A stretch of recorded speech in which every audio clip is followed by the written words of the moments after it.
I'm here with Alexander Mercouris, editor-in-chief of the Duran. Alexander, let's talk about Jeff Bezos, owner of Amazon and the Washington Post, and Saudi Prince MbS, the de facto ruler of Saudi Arabia, and this bizarre story that Saudi Arabia hacked Bezos' phone, Jeff Bezos' phone, by putting a virus into a WhatsApp message as they were communicating.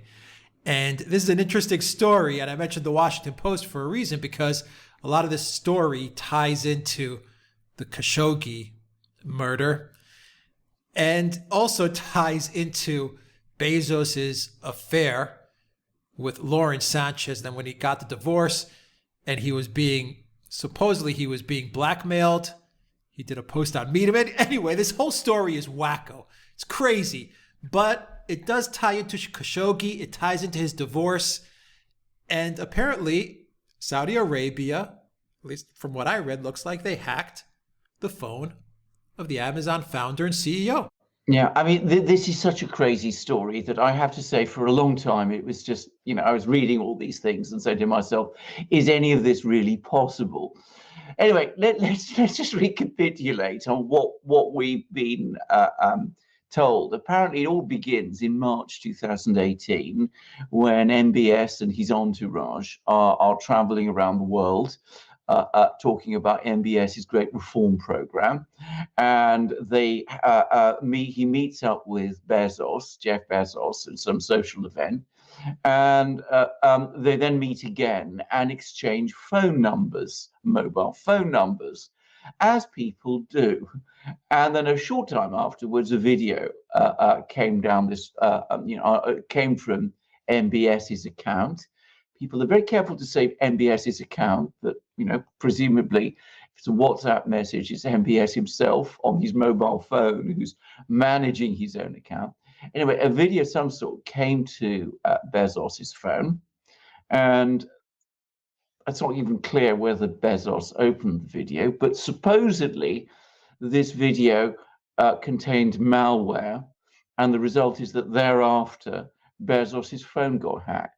Now, as we all know, shortly after that, Khashoggi, the journalist who had been writing columns critical of MbS in the Washington Post, was lured to the Saudi consulate in Istanbul and was murdered there by Saudi security officials, and his body was apparently dismembered. And to this day, the exact whereabouts of that body are not clear. And the Saudis initially denied that they had anything to do with it, and then it turned out that they did do it, and they admitted that they did. But of course, MbS has denied that he had any role in it whatsoever. And various people, unfortunate people in Saudi Arabia, have been arrested, tried for this murder. And a short time ago, I was getting reports that some of them had been executed for it. So really rather ugly story. But bear in mind that Khashoggi, at the time when MbS and Jeff Bezos were exchanging phone numbers, was writing critical columns about MbS in the Washington Post. And Jeff Bezos owns the Washington Post. So that's the connection. Now, what we also find out is that sometime afterwards, all sorts of stories start to appear about how Jeff Bezos is having an affair. I remember reading all these stories, and it was all supposedly what we're now being sort of told to believe is that this all originated from the hack of his mobile phone, and which was also done by MbS's account, and that it was all some kind of payback or the result of some sort of blackmail plan, which was connected in some way to Khashoggi. That in effect, MbS, to put it simply, MbS hacked Jeff Bezos's phone in order to find dirt on Jeff Bezos, which he could then use to blackmail Jeff Bezos into sacking Khashoggi. And then when that didn't work, he had Khashoggi killed. I mean, that's in a nutshell the story as I understand it, and you get all kinds of other bizarre details that you get as well. You get details like the fact that apparently Bezos says he received from Khashoggi another message. Sorry, from MbS, yet another message after Khashoggi was killed, which Bezos found some way threatening or intimidating. And then there's other things about, how MbS, apparently one of his friends in Saudi Arabia, is somebody who's in charge of the cyber warfare program that the Saudis have, and that this person, apparently on behalf of the Saudis, acquired a a company that produces malware, and that this is the malware which supposedly was used in this mobile phone. Now, I've set out the story because I think if we don't know what the story is, there's no point in really discussing this. Two things stood out for me. Can I add something else to the story before you talk about the two things that stood out a little bit on the Bezos Lauren Sanchez part that deals with the Inquirer? Was that Bezos, supposedly his phone had pictures of those two together, and he had not gone through, publicly admitting his affair or going through the divorce. And there was a story that Laura Sanchez's brother actually approached the Inquirer, which is owned by a company, AMI, and he was the one, and the Inquirer says he was the one that leaked the photos to them, but he's denied it. So Lauren Sanchez's brother has denied it, and he has said that the Inquirer came to him to get additional information. So the photos were leaked by somebody else, and that someone else apparently is Saudi Arabia, that had photos of Bezos and Sanchez. And Bezos said that he was actually getting blackmailed. He was getting threatened that those photos would be released. And so he penned an article on Medium. He blogged his own article, and he pretty much, just to make a long story short, he pretty much just, came out and said everything that's going on. A pretty interesting article, and very, transparent article to get from the CEO and founder of Amazon. It was a stunning article that he just came clean. And so that's just some backstory on the Sanchez Bezos picture, along with the Inquirer and AMI. Go ahead. And it is essential that we know about all of this. Now, two things stood out for me, which is that, of course, all the story about Bezos's phone having been hacked presumably originates with Jeff Bezos. He is presumably the person who has his mobile phone, or he's the person who would have had it tested by. Apparently, there's an IT company that's carried out the test. So it's presumably he who has spread this story about, the fact that MbS hacked his phone. I want to stress that doesn't mean that isn't true, but I would add that the IT company in question, was they apparently think there was a hack, they apparently didn't find any malware. Now, I am not an IT person at all. I've heard it said that you can arrange a hack, and in certain circumstances, you can make sure that the malware is removed if there's, investigation. So, I'm not saying it's conclusive. All I'm saying is there's been no evidence. There was no actual, finding of malware in the phone, and that this does seem to start with Bezos himself, this story, even though he's not actually saying very much at the moment. But the other thing is, it does very much fit in with the opinion I formed some time ago about the kind of rather peculiar person that MbS is. If MbS is going around doing this kind of thing, hacking phones, hacking people's phones and spreading story, trying to blackmail them, doing all this kind of activity, then what kind of a person is this?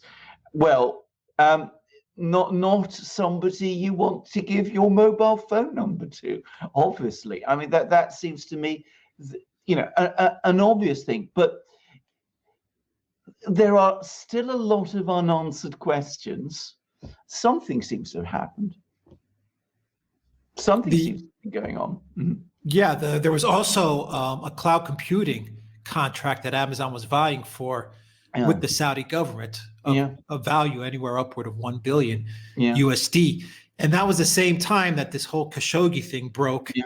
And that deal also fizzled. So Yes, Amazon was actually going for a big contract with the Saudi yes, government. And yes, then the Khashoggi thing came out. The Washington Post ran with the story, and essentially the deal fizzled. So you have that whole aspect as well. The whole Amazon Web Services cloud computing business side of it. Amazon is no stranger to getting government contracts, as it does with the US government as well. And we reported on a story about this as well, where Amazon had a contract and they lost out to Microsoft on that contract. yes. Absolutely, absolutely, we do, and that had all kinds of political implications. And again, it led to Bezos doing all kinds of releasing all kinds of information via the Washington Post, which we felt was intended to embarrass Donald Trump. So we have all of these different angles. I mean, when you have two very peculiar and rather remarkable in people like Jeff Bezos and MbS involved, the possibilities are legion, but I am for the moment going to go with what seems to be the most plausible story, which is that there was a hack of Jeff Bezos's phone, that the information about his relationships did come from there, and that this was connected with the Khashoggi business. Now, if that is true, if this is true, and as I said, it's the view I'm going along with, because it seems to me the one where, if you look at all the facts, it's the one that makes the most sense of the facts, then I don't think there's any doubt whatsoever that this is very powerful evidence indeed that it was MbS who ordered Khashoggi killed. Now, I've never personally had any doubt about that, but if MbS is going to all this trouble to go around hacking people's phones and engaging in blackmail and leaking information about people's private lives in this fashion, because the newspaper Washington Post is publishing the articles of someone he doesn't like, that's Khashoggi, then frankly, why would he stop at doing something like that? Why would he not? Why would he stop at outright murder? I mean, it seems to me such an obsessive and, well, I don't know, we're such an obsessive and wild and dangerous behavior that the kind of person who does it is a very obsessive and dangerous man. Well, we've commented that MbS is very much unhinged. Yeah, We've said that before, but two things also come to mind, Alexander. Number one, the reason people like Bezos buy a publication and media outlet like the Washington Post is not because it's a moneymaker. It's probably a money loser. They buy it for power and influence. And Bezos has been wielding the Washington Post in order to get his agenda. Absolutely. There's no doubt about that. And he does it, as we said, with the United States all the way up with President Trump. So he'll use the power of the Washington Post to help his other businesses, mainly Amazon and Amazon's dealings with governments. So you have that one aspect. The other aspect is, doesn't this MbS hacking, spying of the phone, and then using it to blackmail Bezos kind of run parallel to what we've been hearing coming out of the Epstein story and Mossad, and the fact that, Epstein may have been, I think he was, but may have been a Mossad asset, or Ghislaine Maxwell was his handler. And once again, you have these powerful elitists, these people in New York and London, that are running around in these very powerful circles. And they're all trying to get information, and one person's trying to get the upper hand on the other person and leverage the other person for favors. And this is the same kind of story coming out of MbS and Bezos. To me, it just sounds so familiar.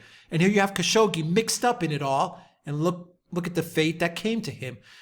That's what I'm getting from this story. We're getting once again a glimpse into how these powerful elitists are operating, And sometimes it's as astonishing as getting these phone hacks and leaking photos of Bezos screwing around and having an affair with his girlfriend, Lauren Sanchez. I mean, there you go. Well, indeed. Same thing with Epstein. Same thing going on with Epstein, but it was a much more sinister thing. Much more sinister. Much more Exactly, sinister, yeah. but the blackmail was there. Absolutely it was. And can I just say, we've seen this happening all the time. I mean, it's not just Epstein. Epstein was a particularly sinister, example of what happened. But we see this also with the things like the Panama Papers, for example. Going off to Panama, raiding a bank in Panama, a law firm, sorry, in Panama, getting all these papers which prove where all these people have hidden away their money in all kinds of strange offshore accounts all over the place. This thing has been going on, and it seems to be out of control. But one senses that the reason it's out of control is because corruption is out of control. I mean, these people, as you correctly say, Bezos bought the Washington Post because the Washington Post gives him leverage. It gives him power. He's able to use the Washington Post to attack his opponents. He doesn't do it directly, except tremendous power. That's what the Washington Post is there for him to do. I mean, that's his entire interest in it. And so it's leverage for him. Other people are seeking leverage over Bezos, so they're hacking his phone.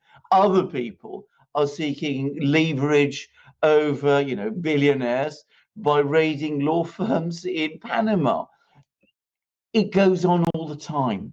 Or getting leverage over the royal family. Or getting leverage over the royal family, or that kind of thing. Exactly. Well, indeed, absolutely. So this is what it is, and this is just one example of all of this. But I mean, it does have a geopolitical implications, because more and more people around the world are going to see, that the de facto ruler of Saudi Arabia is, to put it mildly, a unstable, reckless, and ruthless man, and a gambler who always loses, by the way. I mean, that's the other thing about MbS. And they'll be very careful about how close they get to MbS. At the same time, MbS himself is going to be incredibly, he's paranoia, because there is a paranoid side to all of this on his if he's going around hacking phones in order to get after one individual who's writing critical articles about him in the Washington Post, his paranoia is going to grow, because this kind of thing feeds it. If you read stories all over the media now describing his hacking operation on Bezos's phone, he's going to be even more convinced that he's surrounded by enemies on all sides, and that will make him even more dangerous and more unpredictable. Yeah, it's a very interesting story. It's a crazy story. It's a crazy story. But it's an interesting story because you're seeing the power plays between, the two of the most powerful, richest people in the world. You're seeing how the one is trying to get leverage over the other. Exactly. And it's all right there. It's all right there. Absolutely. And can I just say, I mean, it shows, one, how out of control this has become, how completely out of control this has become. And it shows the way in which they use the media, because, as I said, this campaign that, this blackmail that MbS was trying to do over Bezos, and this counter campaign that Bezos is now running against MbS, because I've no doubt at all that, as I said, we know about this story to the extent that we do, because Bezos is running all the information against MbS in this way. So very, very interesting and very remarkable. And, we got a ringside seat and we're watching it all. Yeah, I'd also like to say that this is the way that we've seen Soros and his whole organization operate, for decades as well. For decades, absolutely. Gaining leverage over politicians and people in positions of power. Well, I saw that. I mean, I watched it happen in Georgia with Edward Shevardnadze, and the way in which all kinds of stories were spread about Shevardnadze. Most of them true, by the way, but it was very interesting how all this information was being, spilled out step by step by various NGOs including, I'm going to say it straightforwardly, NGOs that were being funded by Soros, which were active in Georgia. And of course, that all led in the end to the Rose Revolution, which led to Edward Shevardnadze losing power and Mikhail Saakashvili becoming president of Georgia and taking Georgia in an extreme pro-American and anti-Russian direction. So, I mean, I saw it happen there. I mean, from a distance, but I saw it happening. It's something very similar things were going on in Ukraine. In the run up to the 2014 coup. But it's curious to see it happening in this way between two such extraordinary individuals as MbS and Bezos. And I do wonder what the US authorities are making of it all. Yeah, well, they say the UN is going to investigate this, so well, that in itself is bizarre. What does the UN have to do with this? I mean, why would the UN of all institutions be concerned? I mean, because it's the place where all the elitists hang out and the globalists. That is it. It's the UN. Well, I'm sure that's true, but I can't help think also that it's partly because Bezos has found it difficult to get, US law enforcement to take a great interest in this story. So he's, pulled a few levers at the UN also. But I mean, that in itself, if you think about it, is very strange. I mean, since when did the UN become a police agency? Very interesting. All right. Alexander McCurse, Editor-in-Chief of the Duran. Thank you very much. Guys, if you like this video, click on the subscribe button. Click on that like button as well. Smash that like button and make sure to hit that notifications bell. And look for us on PayPal, Patreon, and Subscribestar. Please donate to the Duran. Your donation really helps us out a lot. Also, download the Telegram app. Follow us on Telegram and Alexander. The Duran shop is also a place where you can follow us, and you can also make purchases of magic mugs, which I guarantee all our viewers will never be hacked whatsoever. They are hack proof. They're hack proof and they're pretty much break proof because I drink from them every day, and you can see that they're perfect. They're absolutely pristine condition, despite my having, had them now for roughly a year. So not a chip, not a crack, not a discoloration on any of them. And of course, they're 15 ounces. They are perfect porcelain. They are balanced well. They look great. They keep your tea or your coffee hot or your beer cold. You can see this one with Sergei Lavrov, who I am delighted and relieved to say is still the foreign minister of Russia, best foreign minister in the world. There were rumors that he might be about to retire. Well, he hasn't done so. So that's really good news because we need people like him. We've just seen in this video how crazy the world is becoming. We need a few sane people around, and he is one. And Alex has also got a Duran mug there with the Alpha Force, which is Russia's elite special forces unit. That's their coat of arms there. So you can get magic mugs from our shop, amazing magic mugs. You can get amazing shirts. You can get long sleeve t-shirts, short sleeve t-shirts, v-neck shirts, or you can get fantastic, phenomenal, stylish Duran polo shirts like the one I'm wearing now. And I've worn them not just for videos, obviously, but for all sorts of places and events and functions that I've attended, and incredibly stylish they are and extraordinarily comfortable to wear. And you get all kinds of, admiring glances when you wear them. So all our shirts, 100% cotton, all incredibly comfortable, all beautifully made. They too, I should tell you, I've been wearing extensively and thoroughly, and they're all in tip-top condition. So they're very hard wearing too. And you will also find, as well as our shirts, we've got hoodies, we've got hats, we've got stickers in our shop. We've got amazing things. You can help the Duran by buying those things. You can help yourself by owning those things. The feedback we're getting from our viewers who buy them is phenomenal. So don't hold back. Go to our shop, support the Duran, be the proud owner of all of these things, and Alex will tell you how. Just go to theduranshop.com. You'll find links in the description box down below. Alexander McCurse, thank you very much. Until next time, everybody, take care.